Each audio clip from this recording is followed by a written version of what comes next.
Hi all. Kerala water authority operator എന്ന് പറഞ്ഞൊരു എക്സാമിനേഷന്റെ confirmation കൊടുക്കാനുള്ള തീയതി കഴിഞ്ഞു.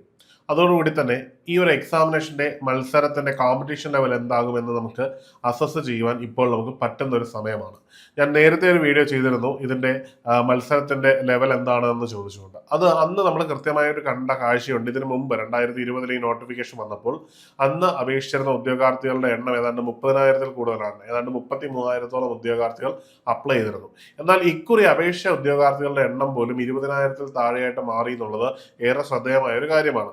മാത്രമല്ല കൺഫർമേഷൻ കൊടുത്തു കഴിഞ്ഞപ്പോൾ ഈ നമ്പറിൽ പിന്നെയും കുറവ് വന്നു എന്നുള്ളത് ഏറെ മാറ്റങ്ങൾ ഉണ്ടായ ഒരു കാര്യമാണ്. അതിൽ 19,335 പേര് അപേക്ഷിച്ച ഈ ഒരു പോസ്റ്റിലേക്ക് 3,896 പേര് കൺഫർമേഷൻ കൊടുക്കാത്തതിന്റെ ഫലമായിട്ട് നമ്പർ ഓഫ് കാൻഡിഡേറ്റ്സ്, അതായത് എക്സാം എഴുതാൻ ബാക്കി നിൽക്കുന്ന ഉദ്യോഗാർത്ഥികളുടെ എണ്ണം കേവലം 15,439 എന്നൊരു നമ്പറിലേക്ക് കുറഞ്ഞിട്ടുണ്ട്. അതായത് നിങ്ങൾക്ക് ജോലി കിട്ടുവാനുള്ള ഒരു സാധ്യത കൂടി വരുന്നു എന്നുള്ളതാണ്. ഏതാണ്ട് 500-600 പേർക്ക് നിയമനം ലഭിക്കുമെന്ന് പ്രതീക്ഷിക്കുന്ന ഒരു പോസ്റ്റിലേക്കാണ് ഈ ഒരു ചെറിയ നമ്പർ ഓഫ് ആപ്ലിക്കൻസ് ഉള്ളത്. അപ്പോൾ നിങ്ങളെടുത്ത എഫർട്ട് തീർച്ചയായിട്ടും നിങ്ങൾക്ക് ഒരു റിസൾട്ട് ഉണ്ടാക്കി മാറ്റാൻ പറ്റുന്ന ഒരു നമ്പർ ഓഫ് കാൻഡിഡേറ്റ്സ് മാത്രമേ നിലവിലുള്ളൂ.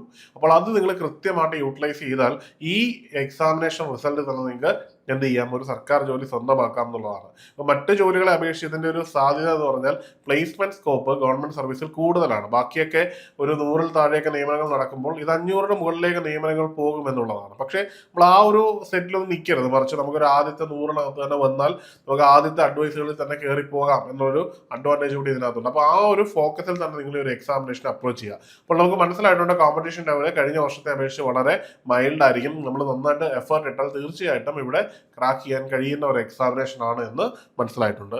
ഇനി പറയാനുള്ളതെന്ന് പറഞ്ഞാൽ കേരള വാട്ടർ അതോറിറ്റിയുടെ examination, Kerala water authority operator examination നമ്മുടെ മുമ്പിലേക്ക് വന്നിരിക്കുകയാണ്. അപ്പോൾ നമ്മുടെ മുമ്പിൽ ഏറ്റവും പ്രധാനമായിട്ടുള്ള ഒരു ഗോൾ എന്ന് പറഞ്ഞു കഴിഞ്ഞാൽ ടെസ്റ്റ് സീരീസ് ആണ്. അപ്പോൾ ടെസ്റ്റ് സീരീസ് നന്നായിട്ട് ചെയ്താൽ മാത്രമേ നമുക്ക് ഒരു എക്സാമിനേഷൻ വളരെ ഈസി ആയിട്ട് സ്കോർ ചെയ്യാൻ പറ്റുള്ളൂ. അതായത് അവസാന സമയങ്ങളിൽ നമ്മൾ ഇടുന്ന ഒരു ടെസ്റ്റ് സീരീസ് പാറ്റേൺ ധാരാളം ഷോർട്ട് കട്ടിലൂടെ പഠിക്കാനുള്ള ഒരു ഓപ്ഷൻ തരും. മാത്രമല്ല നമ്മൾ വിട്ടുപോകുന്ന പല ഏരിയാസും കവർ ചെയ്യാൻ കൂടി നമ്മളെ അത് ഗൈഡ് ചെയ്യും എന്നുള്ളതൊരു പരമാർത്ഥമാണ്. അപ്പോൾ അതിനായിട്ട് ഏണസ് അക്കാഡമി ഒരു test series, Kerala water authority operator test series start ചെയ്തിരിക്കുകയാണ്.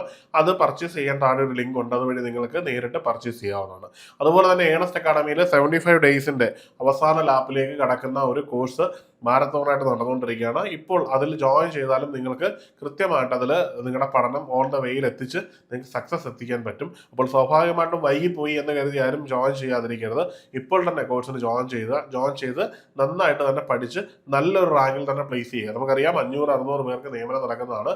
പക്ഷേ നമ്മുടെ ഒരു ലക്ഷ്യം എപ്പോഴും ആദ്യത്തെ ഒരു 100-നകത്ത് വരിക എന്നുള്ളതായിരിക്കും. അതിന് നിങ്ങളെ സഹായിക്കുന്ന രീതിയിൽ തന്നെയാണ് അപ്പം നമ്മൾ കോഴ്സുകളൊക്കെ രൂപപ്പെടുത്തിയിരിക്കുന്നത്. അപ്പോൾ കോഴ്സിൽ ജോയിൻ ചെയ്യുന്നതിനും കോഴ്സിന്റെ വിശദ വിവരങ്ങൾ അറിയുന്നതിനും താഴെ ഒരു ഗൂഗിൾ ഫോം ഉണ്ട്, അത് ഫില്ല് ചെയ്യാവുന്നതാണ്. അല്ലെങ്കിൽ ഈ കാണുന്ന നമ്പറിൽ ബന്ധപ്പെടാവുന്നതാണ്. മറ്റൊരു വീഡിയോയിൽ കാണാം. Good bye.